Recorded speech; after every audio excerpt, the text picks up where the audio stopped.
have to show that the African Peace and Security Council is really responsible for peace and security in Africa. President Jammeh cited the peaceful resolution of the then crisis between Nigeria and Cameroon over the Bakassi Peninsula as a classic example of a negotiated settlement. The Gambia, President Jammeh proceeded, will not under his tenure as chairman of the AU, Peace and Security, stand by and watch as innocent people suffer as a result of war, especially during the festive period while Gambians enjoy the festivities. Nigeria and Cameroon have set an example. One way I was able to convince Abacha was, you are the leader in peacekeeping in Sierra Leone and Liberia. And I tell him, which country would take the lead to provide the bulk of peacekeeping between Nigeria and Cameroon? Two huge countries.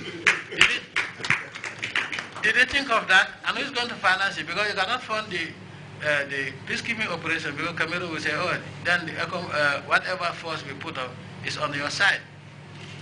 And he looked at me for a while and he said, you are right. I said, and then another point that was very, he was very sensitive to, I said, okay. When I was going to school, out of the frontline states against apartheid, he said yes. And I said, Nigeria was a member of the frontline states. He said yes. Why? Because you are not in Southern Africa. But because you have to stand for Africa. He said, now, one who stood up to end apartheid and violence in South Africa, now turns around in West Africa and engaged in a nasty war, the outcome of which nobody knows. Would that not be a contradiction? And I said, you know, both of us are very popular with the West. And I said, oh, the West would be very happy to finance Cameroon. I said, don't give them a chance to destroy Nigeria. Everybody is going to arm, suddenly, even the trees in Bakassi will be armed. President Jammeh has an impressive track record in conflict resolution, and the extraordinary meeting in Banjul of the African Union Peace and Security Council, which he convened in his capacity as chairman, will only burnish his credentials as a peacemaker and also add another feather to his hat as a champion of peace. Samuel Ba, Grts. Members of the Operation Save a Baby have once again received a boost, and this time from COFA Promotion, a foundation set up by a veteran Gambian footballer as his core and a business partner. The duo were at the office of the Vice President, Her Excellency Ajay Dr. Esther Saidi, to present a check for $50,000. The Vice President also received in her office officials of the Combined Security Services who were at her office to accompany Senegalese music diva Titi. That report by Aisha Bajan Sar shall air in our subsequent news bulletin. Back to stories on New Year festivities, and the dawn of a new year often brings with it a raft of events, and in the Gambia, many people are often drawn to the tourism development area, particularly the Senegambia end. This year though, hoteliers and the security services are putting in special measures to reduce traffic congestion in the area and improve safety. Ababakar Senghor spoke with David Kujabi, Police Public Relations Officer, about the measures being deployed. In areas that we are going to designate. So you may be asked to park maybe 100 or more meters away from where you desire to go. This is why we are saying, instead of everybody converging at the same place, let us diversify. Let us move to different areas, especially areas that are close to us, especially those who do not have vehicles of their own. You go there, fine, you find it easy to go. By the time everything is over, you want to come home, you'll have to walk the whole distance. You don't even enjoy it any longer because the strain after the whole enjoyment, it puts you down. So it's not necessary that we all have to go to Senegal. There will be fireworks everywhere. And I also want to add that we are putting a lot of security measures in place because the Gambia Fire and Rescue Service will be available in case of any kind of emergencies. They will provide ambulance service, and in case of fire anywhere, we are quite sure we will be able to arrest it without much incident. Well, time now to take our first break. We'll be back with news from outside the Gambia.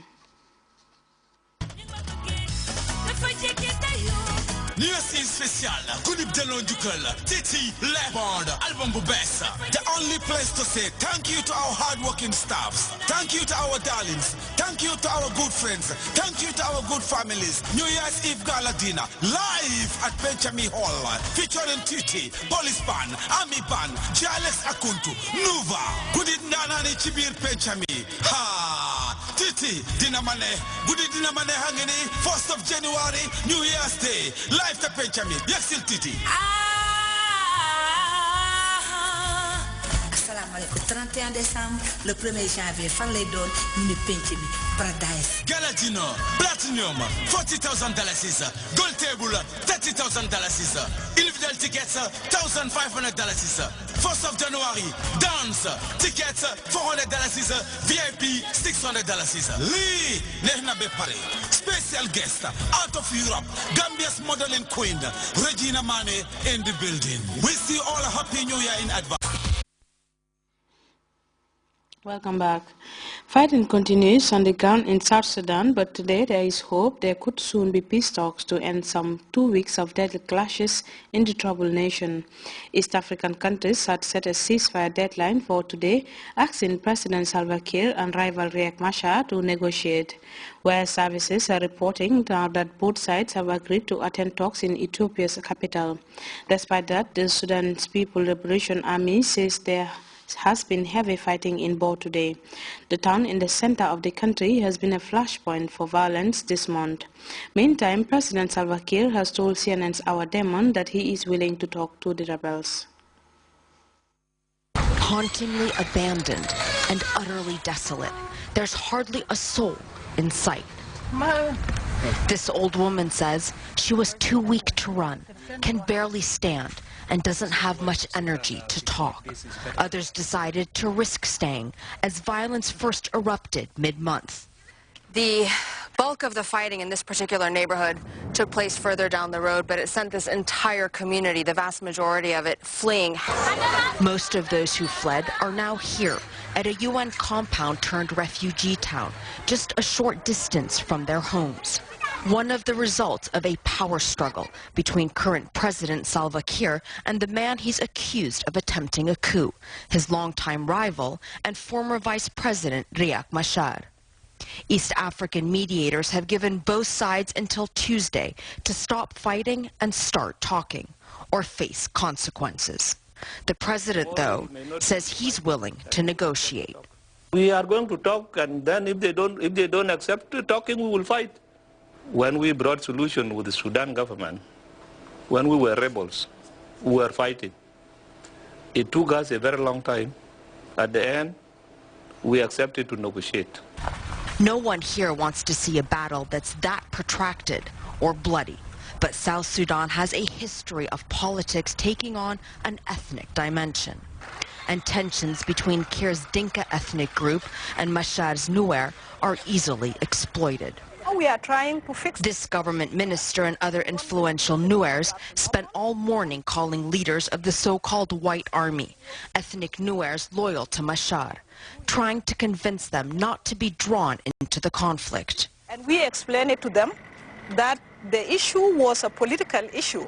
It is not a tribal issue, and we are not supporting Riek Machar. As you see us here, we are not supporting Riek Machar. We are loyal to the system. It's a system this young nation is struggling to protect. This Nuer family returned to pick up a few belongings and head back to the UN camp. This is a political move. Daniel Atem, their neighbor, is a Dinka. He says he's trying to convince them it's safe enough to stay. For me, I have my ambitions. I have my dreams. I cannot let all my dreams go because I want to fight for someone. It doesn't make sense. I have to know first, what am I fighting for? For example, our parents were fighting for independence from the Arabs. They were fighting because they want us to be independent. They want us to have freedom of anything, of speech, of religion, and other things. So it was a very good reason to fight, and it was a good reason to die. This country already paid a price for its independence. Now it's simply trying to survive. Arwa Damon, CNN, Juba. To news just in, the President, His Excellency, Sheikh Professor Alhaji Dr. Yahya Jammeh, has extended a hand of goodwill to the Banjul Cultural Committee with a presentation of cash